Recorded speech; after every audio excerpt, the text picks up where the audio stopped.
What's up, YouTube? It's your boy Thomas back again with another rendition of Truth Be Told. Now, wasn't anything major going on in the news. Same old BS. So there was nothing urgent to tell. I mean, you still got the wars going on. You still got Democrats and the global elitists trying to destroy the country with feminism and leftism and all that BS. I know Disney's in a world of hurt with the shareholders. They're about to go under. Bob Iger's about to get the boot, supposedly. I'll see it when it happens. I'll believe it when I see it, basically. The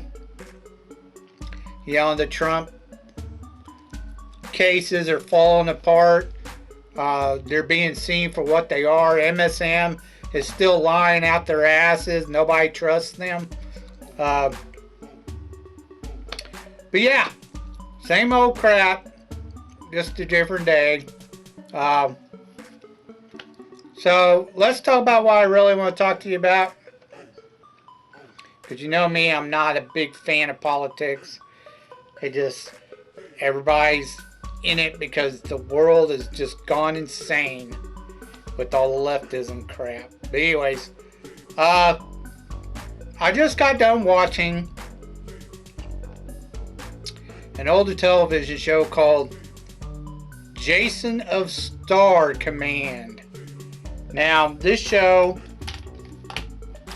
it ran from 78 to 81. It only had 2 seasons. It was almost kind of like, in the 70s. They didn't do a whole lot of cartoons, animation. It was more live adaptation kind of thing.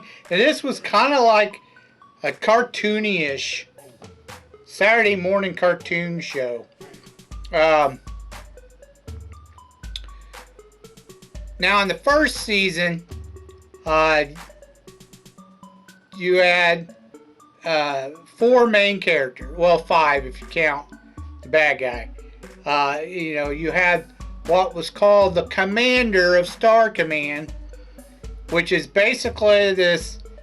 It looked like a huge half ship, half asteroid floating through space. They constantly refer to Earth, but you never see them dock at Earth or anything. They never go home. They're always in space. They're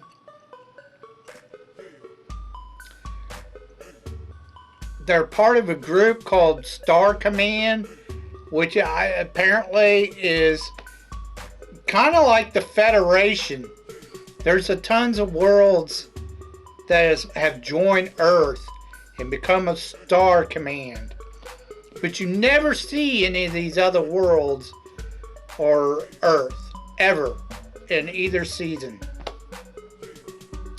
I don't know why they didn't elaborate a little bit on that, but they didn't. The second thing that kind of got me was... Okay, before I get into all that, the story, the main plot is,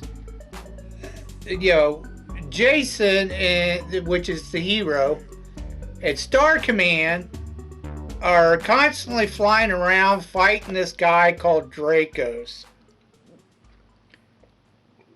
which is played by Sid Haig. And I like Sid. He's a good actor. He played a really good villain in this, even though it was cartoonish. The show reminded me of like the 80s version of Buck Rogers. It was kind of cheesy but fun as well. And yes, they had, I'll get into it, but they had some outrageous crap that went on in the show. I mean, it was cheap and cheesy and cartoonish. It was for the kids, mainly.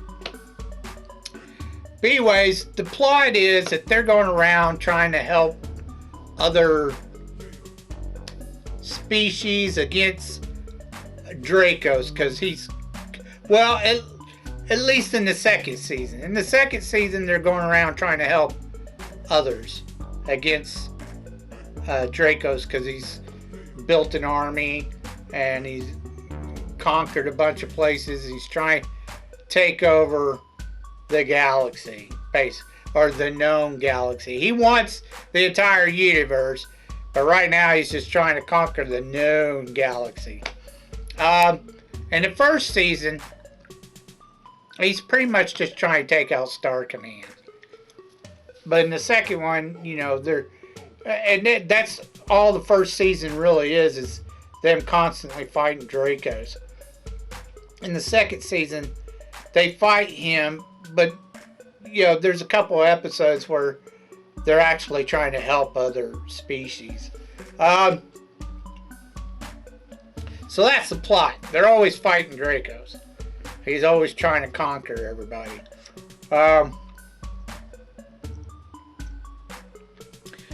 Now Jason, the main character, I don't get this character at all. He literally, he's like, he does everything for him. Almost, just about. Anytime anyone gets helped or saved, he's doing it. Like, someone could go and do a certain task to help everybody, but no, he always has to jump in and do it instead. And everybody just stands around, watches him do it. I'm like, what the fuck? That makes entirely no sense. You know, nobody else really does anything but him. Now, there were a couple episodes where somebody else might have done something. In the I'll get to that eventually. But there is a professor. There's 4 main characters plus the bad guy, Dracos, which is played by Sid Haig. There's 4 other main characters for Star Command. You have the commander. You have Professor Pussyboot, or whatever the fuck his name, Pussyfoot, or Pussyfoot, or something. I don't know how it's pronounced. And then in the first season, they had this like 18, 19-year-old girl named Captain Nicole. Now, how she achieved captain when she's 18 or 19 makes no sense, but whatever. They had to have some eye candy, I guess. The commander is all dressed in blue, and he's played by Scotty from Star Trek, the original Star Trek. I can't remember his name, his real name. But he plays the commander. He really doesn't do a lot. You know, he might say something here and there, but honestly, he doesn't even really command. It's kind of weird. And then you have an off character. It's a little tiny robot. And it's basically one of those old wind-up toys that walks like this. You know, the feet have them 2 prongs on it, and it's like walking like that. Now, it made no sense with that little robot, because the little robot could fly or float or whatever. But half the time, they have to show it walking. And I didn't understand that. It made no sense when the damn thing could fly. It was dumb. And then there were episodes where he would send Wiki. Well, it was basically W1K1. But it looked like Wiki. The name looked like Wiki, so they called it Wiki.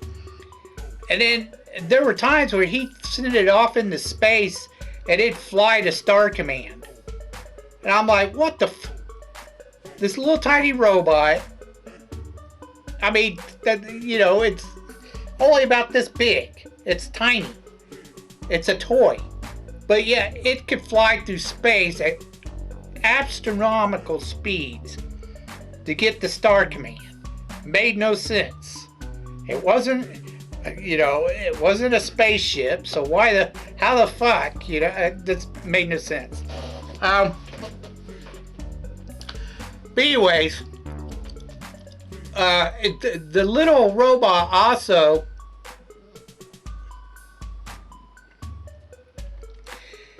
it would have this little light on it, and it would beep, and it would, beep, beep, beep, beep, beep, beep, beep, beep, beep, beep, and it's supposedly talking to him. Now, in the second season, they put a voice on it, which was dumb. I'd rather have heard just kept them kept doing the beeping instead of putting a voice, because the voice was just terrible. It sounded really cheesy. And then they added another robot in the second season, kind of like a companion to Wiki, But they only had that robot a few episodes. It wasn't on very much. It was called like Beepo or some shit. It was kind of dumb. But anyways, in the second season, they replaced the commander with this blue guy, and they called him the commander. And he had some, and I only showed it one episode. Supposedly he had like these off-wall powers or whatever because of his species. And it showed one episode where, the Crocodile Dundee thing, he went like this to this creature and put him to sleep by touching his forehead. And that was the only power they showed, but yeah, he supposedly had several other powers. I mean, there's one episode where he gets these discs that was supposed to be from an ancient civilization where his species was a descendant of, and he could do some shit with these discs, but that was only one episode. And like I said, that one power where he puts someone to sleep, one episode. But he supposedly has several powers. In the second season, they also replaced the eye candy, Captain Nicole, with this black chick. He picks up this black chick on the first episode from this asteroid. She's supposed to be some kind of alien that was in suspended hibernation. And a princess. Of course, she's a princess. Or queen. I can't remember. Anyways, she supposedly, at first, she doesn't have, she has superhuman strength on the first episode. But later on, she's got a couple other powers, like telepathy and shit like that. She just keeps gaining powers throughout the season. It was kind of weird. They were going to go somewhere with her little medallion or whatever, because she's with Star Command because she don't know what happened to her people, because Dracos did something to them, made them disappear or something. Now she's trying to find them. She thinks she can do that by helping Star Command eliminate Dracos. The commander also has something against Dracos, but it never goes into what happened between him and Dracos, other than Dracos conquered his planet or some shit and scattered his species throughout the galaxy. But other than that, that's the only thing It never, there's something personal, and it never showed what it was, or never told what it was between Dracos and the commander. The very first season, Jason, the very first episode, there's like a fire in this one room, and he busts through this door, which is supposed to be made out of metal or some type of metal, but you could tell it was wood. But he busts through it. Now they do this twice throughout the series. He busts through this door, and it's actually wood. It's not metal. In the first episode, there's also like this conduit on the wall that has wires in it, and they're burning. And he stops it from burning with the help of Wiki. But he then... I thought maybe they were giving him superhuman strength, because it goes and pushes this metal plating for this conduit, bends it back into the wall so it can be fixed. I was like, so he can bend metal? What the fuck? But that's the only episode he does it in. Doesn't ever do it again. The professor helps out a couple of times because he's supposed to be this super genius, but pretty much he's a nerd and he's scared of everything. He's not really helpful. He's a detriment. Eventually, Dracos gets a couple of,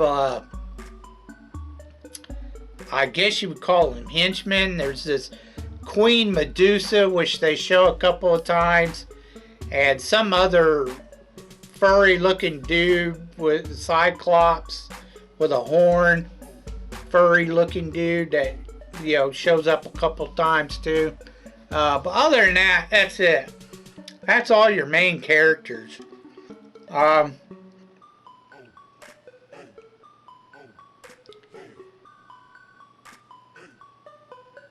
There was, very first episode, which about threw me. I almost didn't watch it because there's a scene where he has to go rescue the commander on the very first episode, very first season, and the commander's thrown out in space, and he's just floating in space, out in the middle of space, and Jason goes and he floats out in space and grabs the commander, brings it back in the ship, and everything's hunky-dory.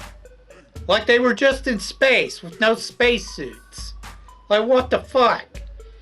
Now, the professor says something that he has this gadget. He turns a little yellow light on his belt, and he says, "Don't forget your life support." But that's all he says. I'm not sure if that's supposed to be like some kind of shielding or some shit. But it's kind of dumb. It was stupid. If that's what that was, and they're just... But there's other times where they're out in space and he just opens up the fucking door and walks out into space. Like, again, no suits on. He doesn't even turn on his fucking life support thingy. His little light on his belt. It was terrible. There's some, like I said, there's some cheesy moments.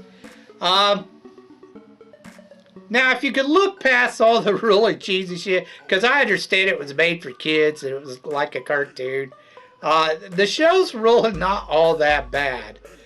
Like, I like Sidag, he was a good villain.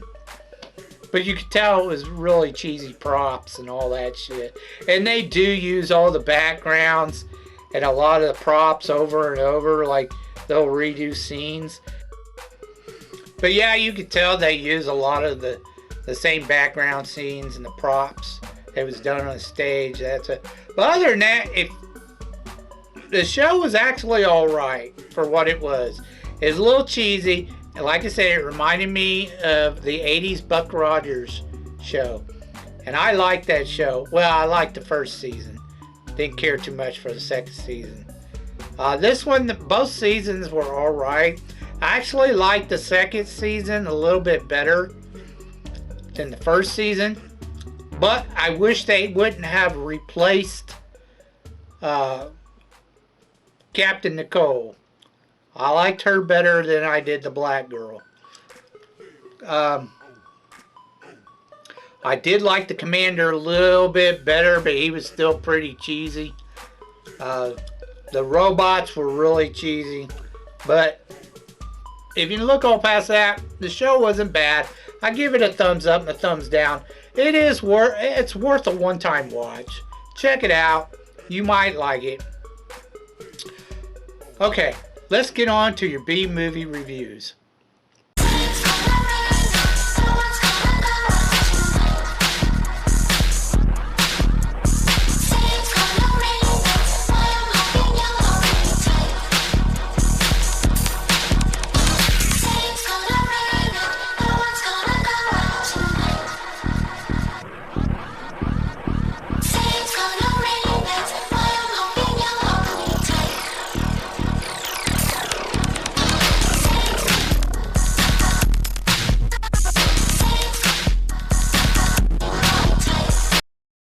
Okay, movieaholics, this week is Sci-Fi Week.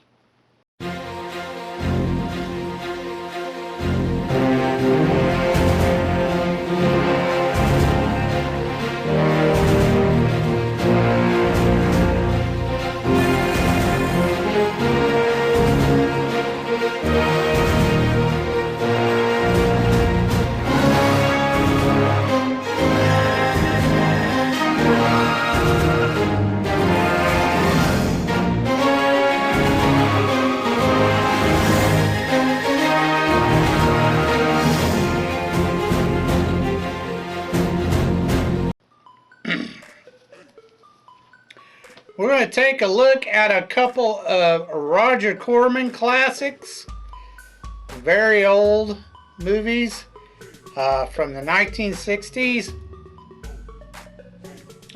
The first one is called X, The Man with X Ray Eyes, and it was done in 1963. There was no box office numbers for it. It starred Ray Milland and Diana Van Der Vlis.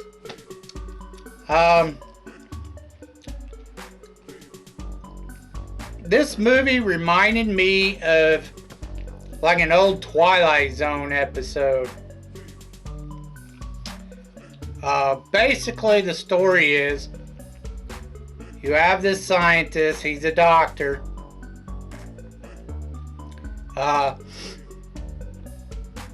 He creates some type of formula, and he uses it on his eyes, some type of eye drops. It's green, some type of green liquid, of course. It's always green. And it makes it to where he could see through objects. Now, at first,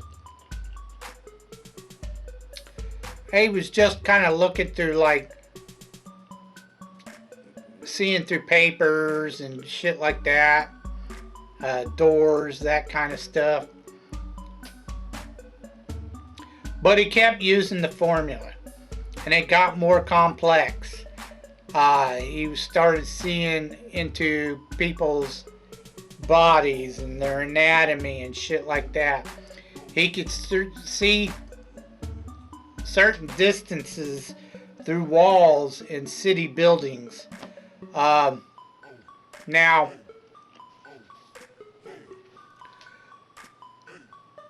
what it didn't address is the whole... It kind of did, but it didn't. Like, it didn't specifically state it.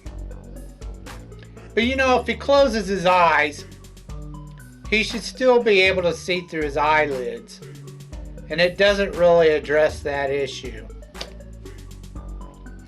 That he would never be able to sleep because he wouldn't be able to close his eyes. Uh, and even in the dark, he could see through walls and shit. So he would never actually be able to sleep, get a good sleep. He does at one point eventually, like way later in the movie. He makes these glasses that are really dark, but he could still see through them. Even though they give him some sort of darkness.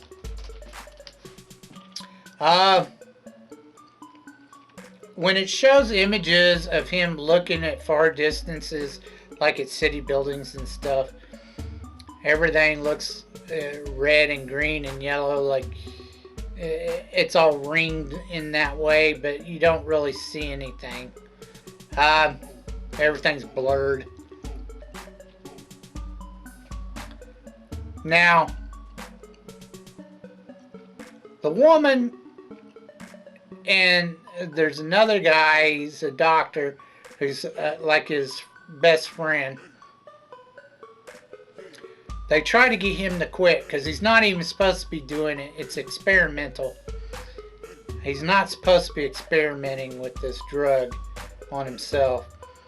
He throws a tantrum, and he ends up pushing his best friend out like a 3 or 4 story building window. Kills him. So now he has to go out on the run, which he does, and he hides. I'm guessing he's still in the city, but he finds this guy at a circus, you know, a charlatan who runs the circus, and then finds out that his ability isn't fake. Like he was performing as, you know, he knows things. He's like some psychic or some shit. He had a blindfold on. But the other guy realizes he can actually see through objects, and that's how he's performing. It's not a trick. So he just tells him, you know, me and you can make a lot of money, you know, blah blah blah, I'll give you this and this and this, as long as you become a healer. Tells him he's going to become a healer. He could see through people's bodies. He knows he can, because there was an accident at the circus, and he was able to make a diagnosis of this woman, which he couldn't have done unless he could see what was going on inside of her. Like I said, the guy found out. So he tricks him into seeing people and telling him what's wrong with them medically, and then he gets paid for it. He's like, they'll give donations to see you. You'll see. That's how we'll get paid. Anyways, he does this for a little while, and then the woman tracks him down, finds him, and decides to help him out. Well, when she does, he ditches her, and then he starts running from the police, and he runs into Evangelist 10 or some shit, and they call him, you know, he's part of Satan, blah blah blah, and the police finally take him to jail, and he ends up offing himself,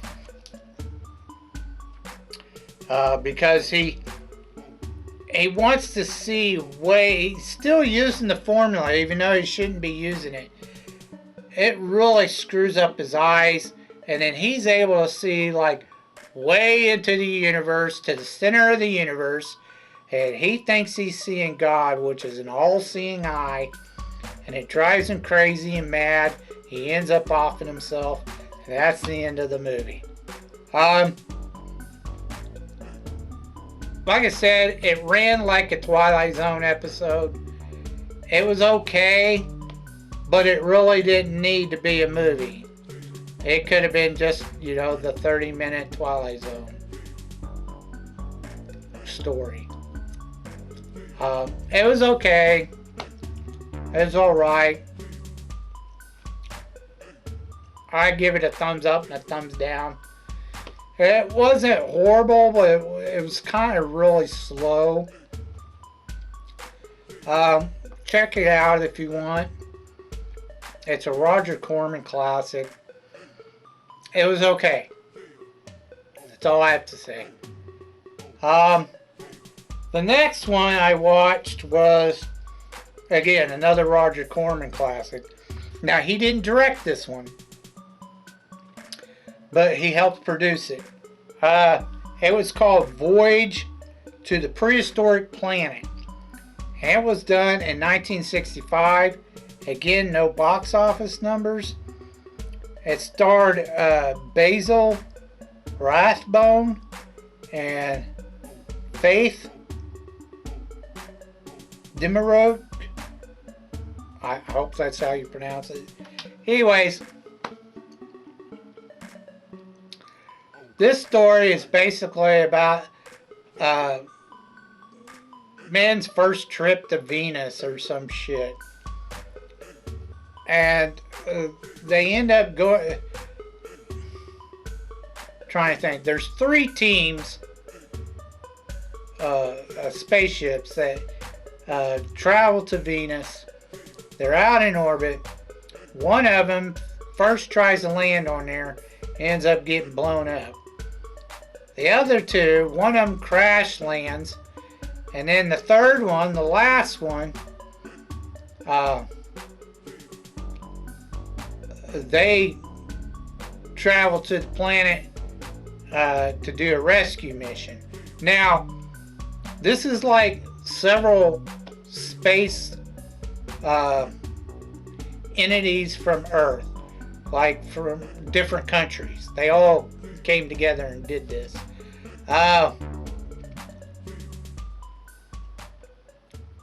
The rescue team that goes after the first or the second group, actually, there's a woman who, she's out in space in the orbit or whatever on another ship, and she's like halfway there, kinda. She's close by, but she's not on the planet. She's like in orbit or some shit, and she's coordinating with another space station close to Earth, and she's trying to help them out through communication on what they should do to this the Earth space station, which got a professor on it who helps try to give some advice on what they should do. Well, she keeps losing communication with the 2 teams down below. One team has a robot, which doesn't do them very much good. It helps them out a little bit, but then it just dies on them.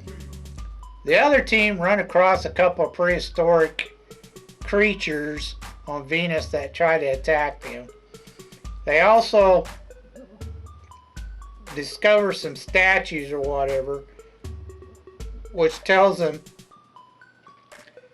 there's some type of, there either is or was some type of intelligent civilization on Venus. Now, the rescue team keeps hearing this woman singing every once in a while, but they don't ever see anything. They don't see any creatures. They don't know if it's actually a humanoid or it's some monster trying to lure them in like bait, like the sirens or, you know, mermaids of Earth. But eventually they rescue the 2 guys who crash landed. They bring them back, and they make it off the planet. And then at the very end, you see this humanoid creature walking out to watch them lift off. And that's the end of the movie. They're heading back to Earth. It was okay. It was alright. Kind of cheesy, but you know, it's 1960s. I give it a thumbs up and a thumbs down. It wasn't great, but it wasn't horrible. You know, it was a decent flick to watch one time. Check it out if you want. I don't mind watching older classics as long as the story's pretty decent. A lot of your millennials, Gen Z or whatever, you know, this newer generation, they don't care about the story. All they care about is the special effects and the CGI. You know, so most of the movies today just suck ass. Because it's all about making it look pretty. It's not about the story at all.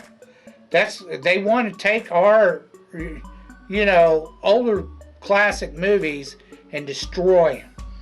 Especially the 80s flicks, because that was the greatest decade of all time throughout history. And now they want to destroy that shit.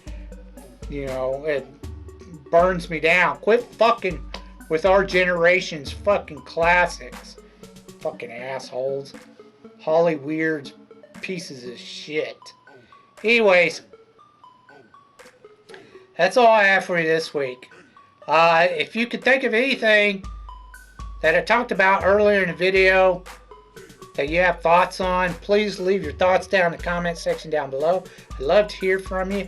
If you could think of any underrated or, you know, movies you think I never even heard of or seen, B-rated shit, please leave your suggestions down in the comment section down below, and I'll get to reviewing them as soon as I can. So until next time, I told you be told the truth, and you just been told.